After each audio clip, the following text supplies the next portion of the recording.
తర్వాత నేను చాలా మూవ్ అయ్యాను. అంటే ఎందుకు చెప్తున్నా అంటే సార్ ఇందాక నా పరిచయం చేశారు, అందులో మీకు ఏమనిపించిందో కానీ నేను బేసికల్గానే పెద్ద కన్ఫ్యూజన్ సొసైటీలో జీవించాను, అందులో పెరిగాను, చాలా ఆనందంగా పెరిగాను ఆ కన్ఫ్యూజన్స్లో.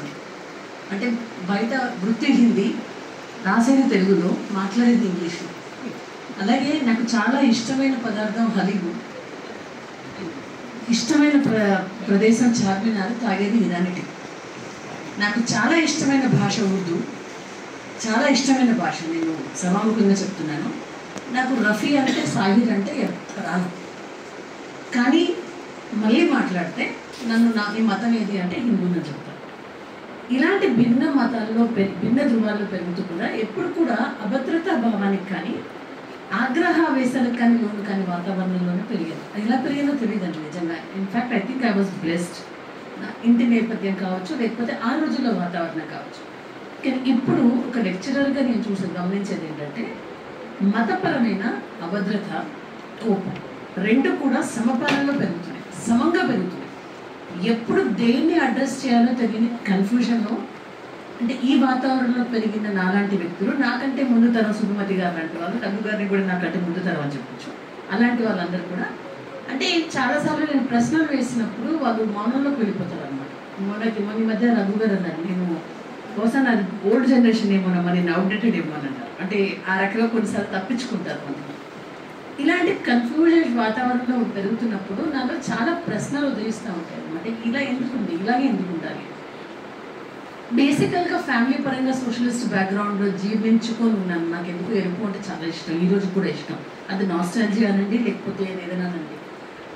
నేను అసలు ఈరోజు నేను ఈ విధంగా ఆలోచిస్తున్నాను అంటే చాలా వరకు సోషలిస్ట్ ఐడియాలజీలో పెరగడం వల్ల నేను ఈ రకమైన స్వేచ్ఛను అనుభవిస్తున్నానని కూడా నేను ఒప్పుకుంటాను. కానీ అలా అంటూ కూడా ప్రస్తుతం ఉన్న విభాగంలో సోషలిస్ట్ సమాజంలో కూడా నేను అడ్జస్ట్ కాలేకపోతున్నాను. ఒక స్త్రీగా స్త్రీల సమస్యల మీద మాట్లాడుతూ స్త్రీవాదులతో కూడా అడ్జస్ట్ కాలేకపోతున్నాను. ఇది నేను ఓపెన్గా చెప్తున్నా. అంటే చాలాసార్లు అది నాలో ఏదన్నా లోపం ఉందేమో అనుకుని ఒక రకమైన డిప్రెషన్లోకి వెళ్ళిన సందర్భాలు కూడా అనేక ఉన్నాయి. ఎందుకంటే నేను చాలా ఇష్టపడే సోషలిస్ట్ భావజాలం కొంతమందిని, అంటే కొన్ని వర్గాల వాళ్ళని భావాలకి, ఫిలాసఫీకి, థాట్ ప్రాసెస్కి అతీతంగా ప్యాంపర్ చేయడం అనేది నేను చూస్తున్నాను. అదే కాదు, అది అసలు అవసరం లేదు. మనం ఒక భావజాల పరంగా జీవితాన్ని, సమాజాన్ని నిర్మించాలనుకుంటున్నప్పుడు కొన్ని వర్గాన్ని మనం ఎందుకు ప్యాంపర్ చేస్తున్నాము అంటే వీళ్ళని ప్యాంపర్ చేయడం వల్ల మనకి ఏదో గుర్తింపు వస్తుందనో, లేకపోతే మన సోషలిస్ట్ భావజాలానికి గుర్తింపు వస్తుందని తాపత్రపడే సోషలిస్ట్ను చూస్తున్నప్పుడు నాకు భయం వేస్తూ ఉంటుంది.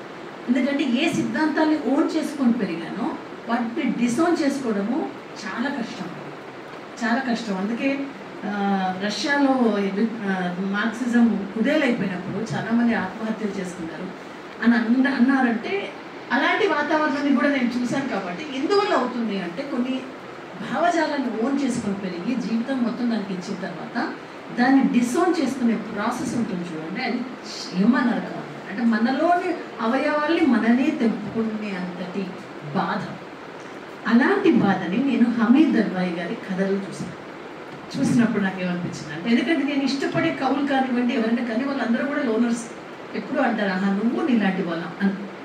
అలాగే హమీద్ దర్వాయిలో చూసినప్పుడు కూడా ఆయన ఎత్తిన సమస్యలు, ఇస్లాంలో ఉన్న సమస్యల్ని ఆయన ఎత్తి చూపిన విధానం, హిందుత్వాన్ని ప్రశ్నించకుండా రాబోయే రోజుల్లో మతం అనేది పెట్టుకొని ఇస్లాంలో, ముస్లిమ్స్లో కనుక మార్పు రాకపోతే రాబోయే జీవితంలో, రాబోయే తరాలలో భారతదేశం ఇలా ఉంటుంది అని ఎలా అయితే చెప్పాడో అది నేను నా కళ్ళల్లో ముందు చూస్తున్నాను. కొంతమంది లౌకికవాదుల గురించి ఆయన చెప్తున్నప్పుడు ఈ లౌకికవాదులు ఏమి చేత కానీ ఒక రకమైన కృంగుబాటులోకి లోనవుతారన్నప్పుడు నా కృంగుబాటుకు కారణం ఏంటి అనేది నాకు అర్థం. అంటే నాకు ఈ పుస్తకం హమీద్ దర్వాయిని పరిచయం చేసుకున్నాక నాకు ఒక రకమైన ప్రశాంతత దొరికింది. ఎందుకంటే నేను రైట్ ట్రాక్లో ఉన్నాను అని చెప్పి నాకు అనిపించింది. ఎవరితోటి కలవకుండా ఉండడం ఎంత ప్రత్యక్ష నరకమో నాకు తెలుసు. అలా అంతకంటే 10 రెట్లు నరకాన్ని అనుభవించి ఆయన ఈ పుస్తకం రాసినందుకు ఆయన మీద గౌరవం కలిగింది, ఒక రకమైన కామ్రేడ్షిప్ కలిగింది. కామ్రేడ్ అన్న పదం వల్ల మీరు ఇంకోవేం వెతకండి, నేను డిక్షనరీ మీనింగ్ని మాత్రమే వాడుతున్నాను. ఒక రకమైన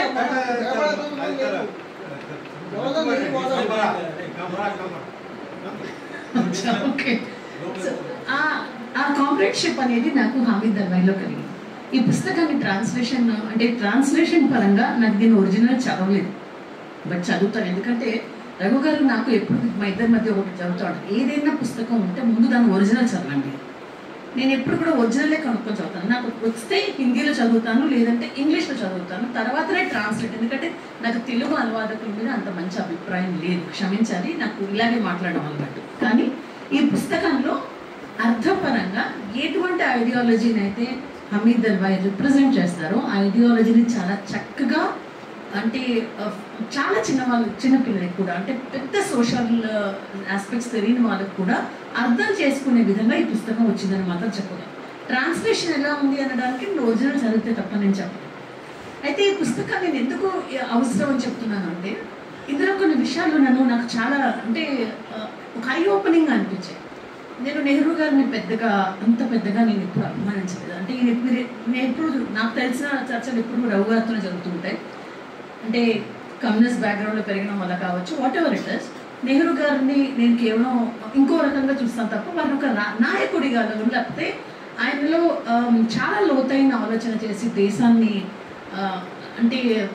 ఒక డైరెక్షన్ ఇవ్వగలిగిన ఒక నాయకుడిగా నాకు ఎప్పుడు నేను నెహ్రూ గారిని చూడలేదండి. దో ఆయన డిస్కవరీ ఆఫ్ ఇండియా, ఆయన రాసిన లెటర్స్ అన్ని చదివినా కూడా వారి పట్ల ఎందుకు ఒక రకమైన ఆ భావనలో ఎందుకు వచ్చిందో నాకు తెలియదు. బహుశా నేను చదివిన సాహిత్యం వల్ల రావచ్చు, అది ఉంది. కానీ అటువంటి నాయకులు కూడా, అంటే వాట్ ఎవర్ ఆయన ఏ రకమైన ఐడియాలజీని రిప్రజెంట్ చేసినా, ఆ రోజుల్లో ఎంత ముందు చూపుతోటి